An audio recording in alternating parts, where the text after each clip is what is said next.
يا جماعه عايز اوريكم مفاجاه، انا لقيتها في تسلا هنا. انت ايه اللي خليك تشتغلي في تسلا هنا؟ ايه اللي ايه؟ صباح الفل، انا النهارده في توكيل تسلا بعتوا لي دعوه عشان احضر العرض بتاع تسلا السايبر تراك. العربيه دي جايبينها للعرض فقط وليس للبيع، لسه ما جالهمش ابروفل ان هم يبيعوها في فرنسا، بس هم جايبينها يفرجوها للناس عشان الناس تتعرف عليها وتتعرف على امكانياتها لغايه ما يجي لهم ابروفل ان هم يقدروا يبيعوها في فرنسا. ايه السبب؟ انا مش عارف بصراحه. خلينا بقى نقوم نتفرج على العربيه ونبص عليها من بره ومن جوه، يلا بينا.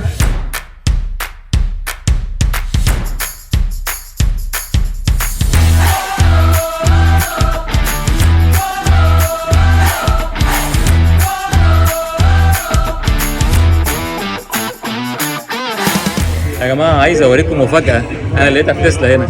بنت مصريه بتشتغل في تسلا. اقدم لكم فيرجيني، بنت مصريه فرنسويه بتشتغل في تسلا هنا. هاي ازيكم؟ ازيكم؟ العربي بتاعها مش نص حلو لا مش حلو قوي. انت ايه اللي خليك تشتغلي في تسلا هنا؟ ايه اللي ايه؟ قلت لك مش بكلم كويس.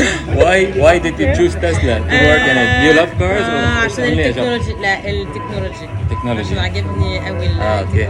عاجبك التكنولوجي بتاع تسلا؟ اوكي. عجبني قوي. وانت هنا فرنسا بقالك قد ايه؟ من زمان يعني. كنت بابا وماما مصريين وعشت في مصر صح كده؟ ايوه. بكسب شوية.